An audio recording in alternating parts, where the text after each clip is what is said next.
Você já parou para pensar que, às vezes, o maior confronto da nossa vida não é contra pessoas, mas contra a vontade de Deus? Jonas conheceu essa realidade de forma intensa. Ele não era um homem qualquer. Jonas era profeta, alguém escolhido para ser a voz de Deus em meio ao silêncio do mundo. Mas em certo dia, essa voz se tornou pesada demais para carregar. O Senhor falou com Jonas de maneira clara, direta, sem espaço para dúvidas.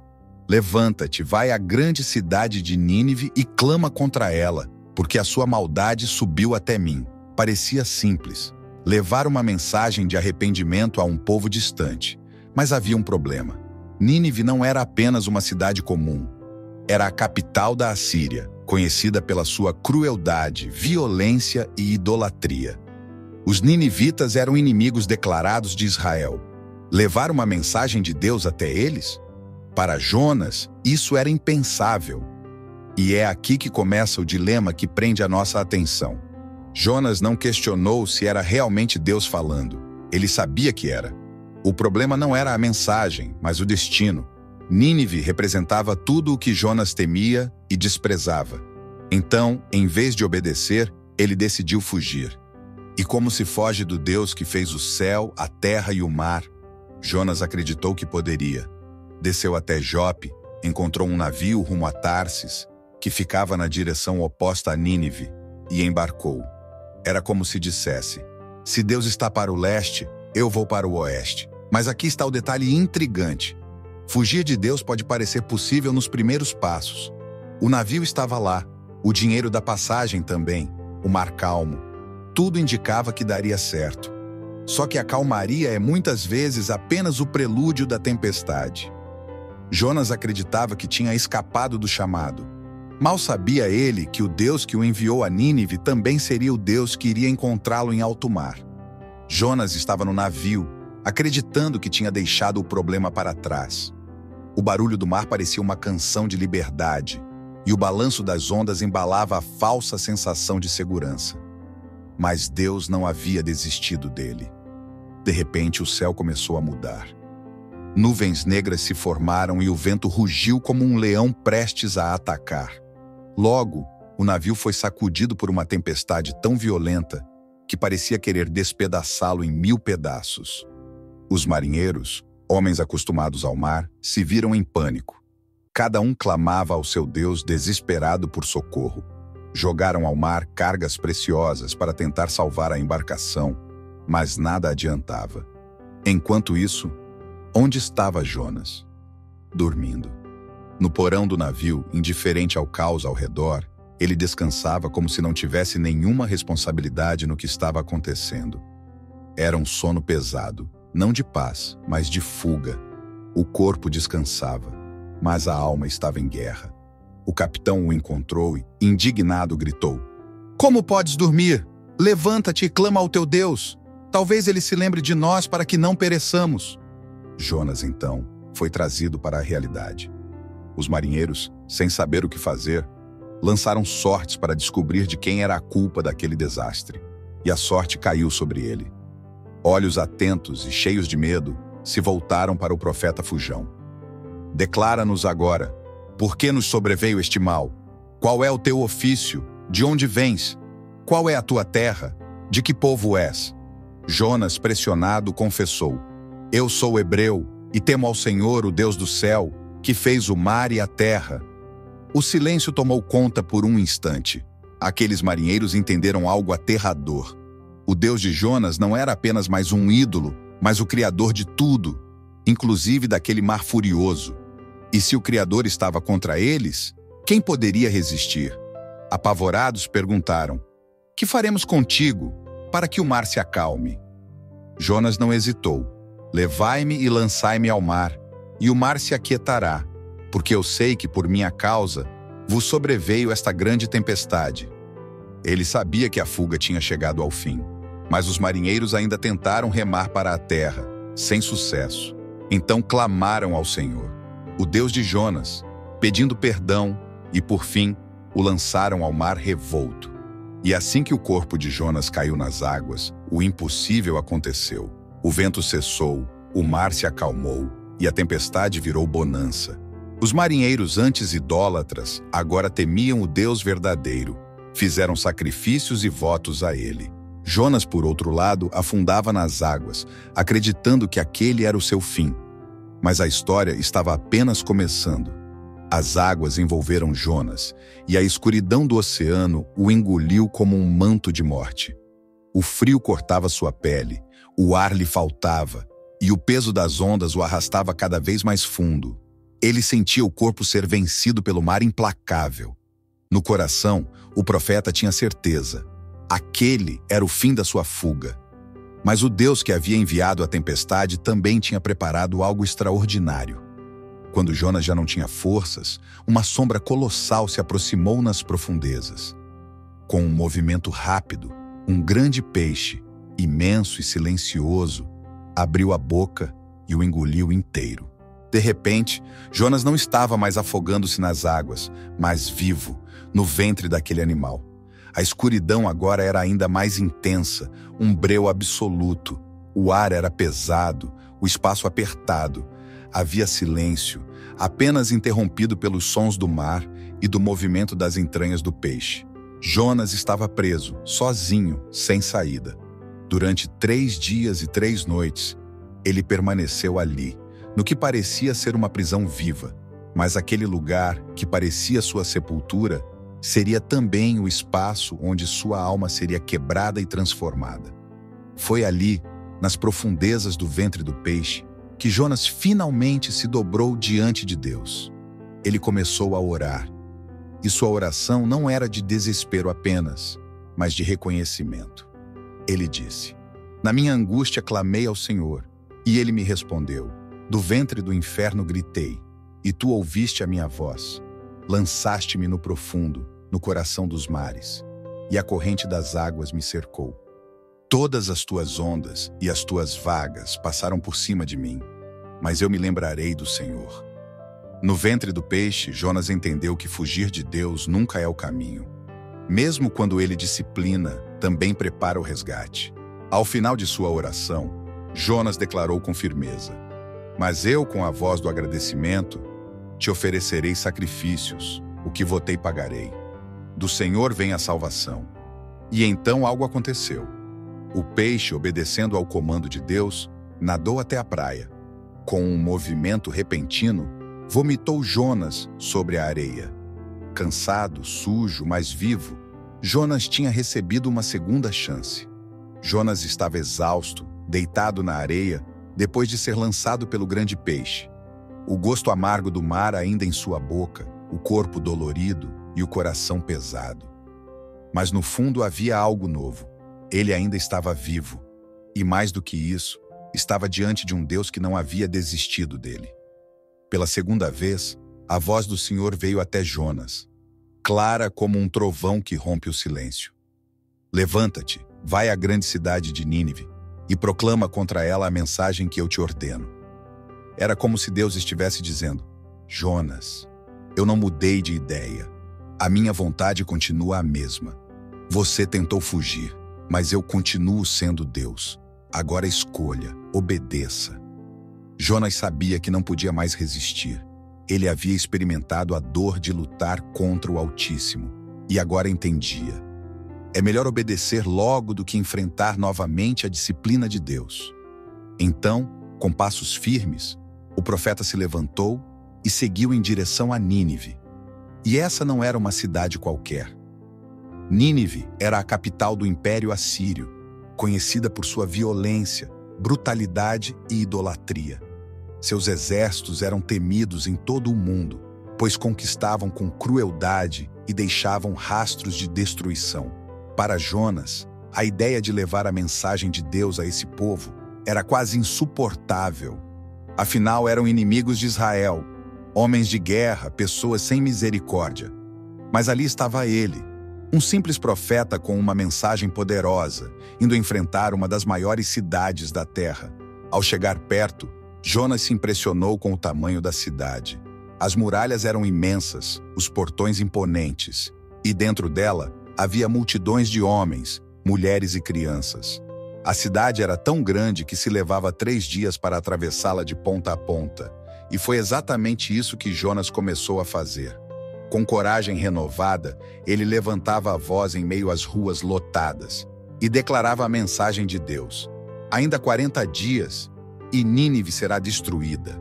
Cada palavra soava como um trovão em meio ao povo. Uns riam, outros zombavam, mas muitos paravam em silêncio, com o coração pesado. A mensagem de juízo estava lançada. E agora, algo surpreendente estava prestes a acontecer. Jonas havia obedecido. Caminhou pela cidade de Nínive, proclamando com firmeza: ainda 40 dias, e Nínive será destruída. Ele esperava zombarias, talvez ameaças, até mesmo ser atacado. Afinal, estava diante de um povo conhecido pela brutalidade. Mas, para sua surpresa, algo extraordinário começou a acontecer. As palavras do profeta não caíram no vazio. Elas penetraram nos corações como flechas afiadas. Homens e mulheres, jovens e idosos, paravam para ouvir. O riso de escárnio se transformava em silêncio profundo. O semblante de muitos se enchia de temor. O peso da mensagem divina se espalhava como fogo em palha seca. Logo a notícia chegou aos nobres, aos oficiais e, finalmente, ao palácio real. O próprio rei de Nínive ouviu a palavra de juízo que vinha do Deus de Israel. E então aconteceu o impensável. O rei se levantou do trono, tirou suas vestes reais, cobriu-se com pano de saco e sentou-se sobre cinzas, sinal de arrependimento e humildade. Mas não parou por aí. Ele decretou que todos na cidade, homens, mulheres, crianças e até mesmo os animais, deveriam jejuar. Ninguém poderia comer ou beber. Todos deveriam clamar fortemente a Deus e se afastar de seus caminhos maus e de sua violência. O rei declarou com esperança: quem sabe Deus não se arrependerá, voltará atrás de sua ira ardente e não pereceremos? Nínive, a grande cidade violenta e idólatra, estava agora quebrantada diante do Senhor.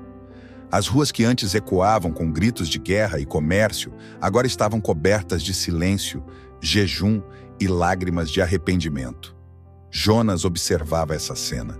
Ele não esperava por isso. No fundo, talvez desejasse ver a destruição da cidade. Mas Deus estava escrevendo uma história diferente. O povo que parecia irredutível estava agora rendido diante do Altíssimo. E a pergunta que ficava no ar era: o Deus de justiça também mostraria misericórdia?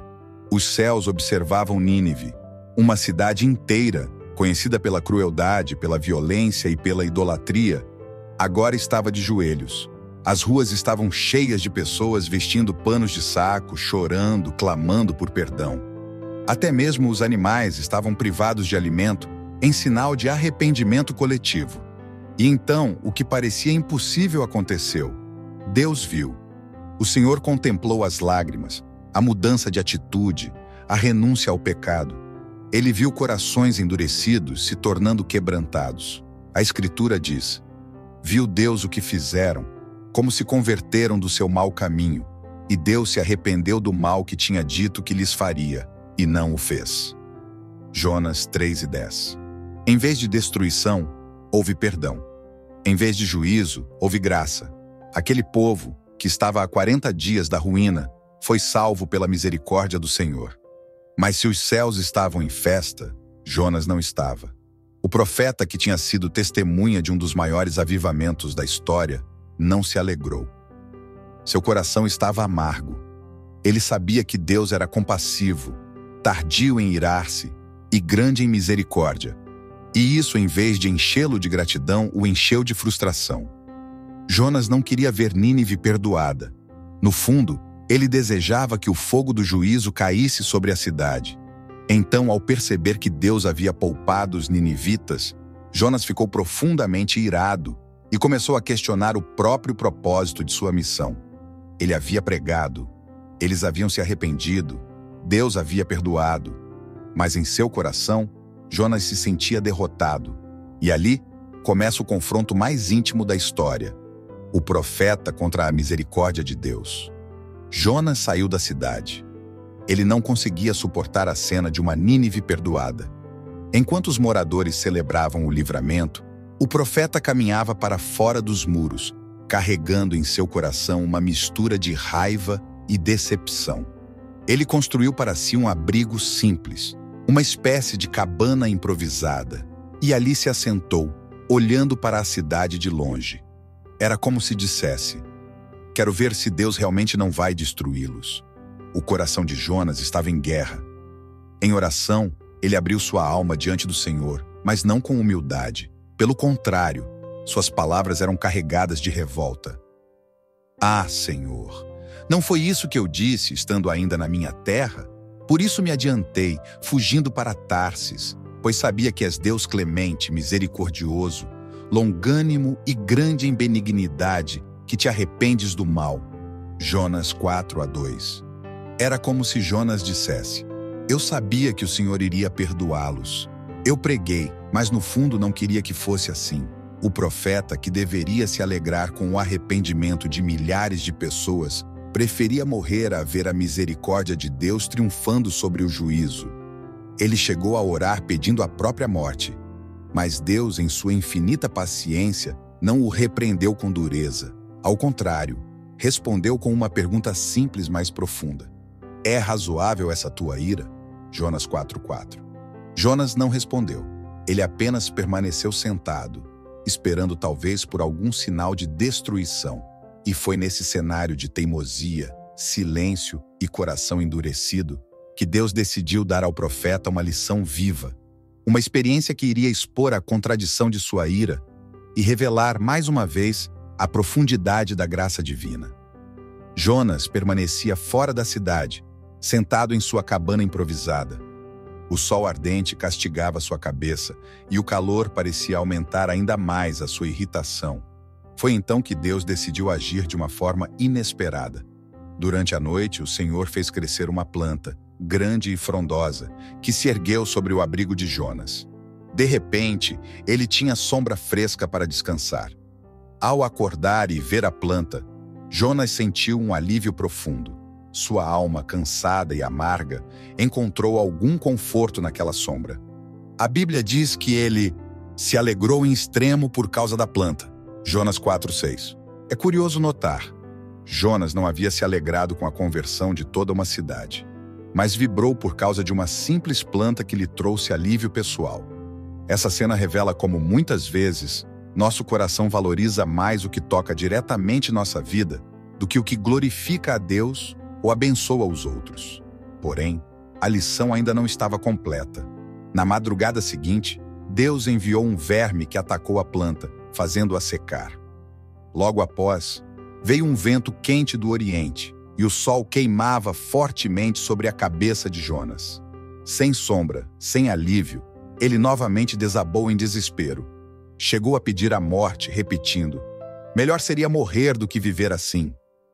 A planta havia se tornado um teste do coração de Jonas.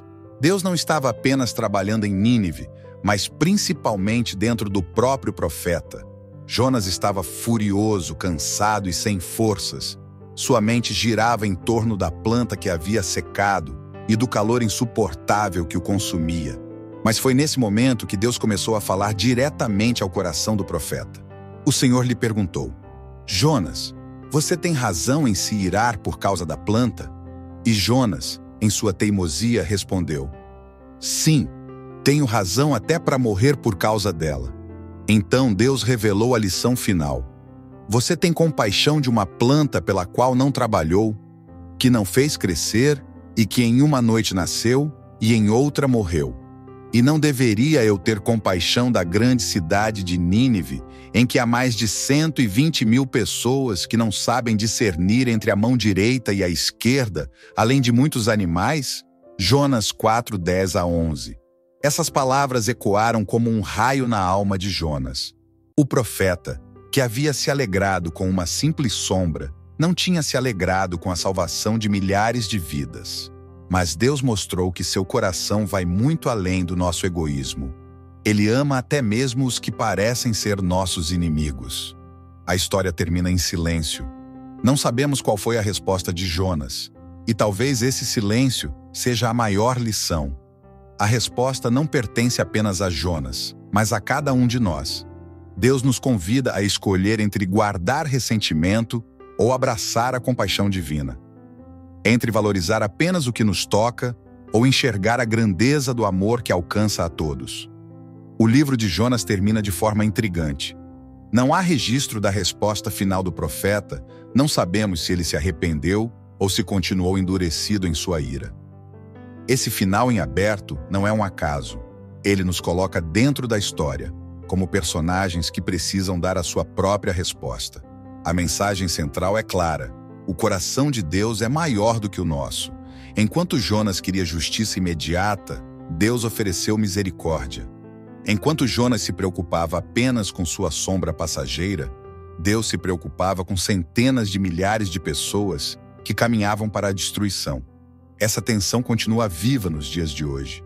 Quantas vezes olhamos para nossas próprias dores, preferências ou interesses e esquecemos que ao nosso redor existem vidas que precisam experimentar a graça de Deus?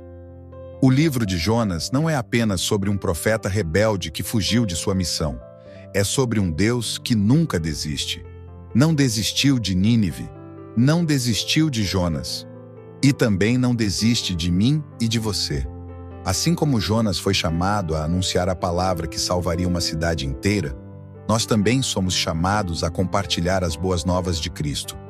E mais ainda, somos convidados a alinhar nosso coração ao coração de Deus. Um coração que ama, perdoa e se compadece. A grande pergunta final é: você vai se apegar à sombra passageira ou vai se unir ao Deus que deseja salvar o mundo?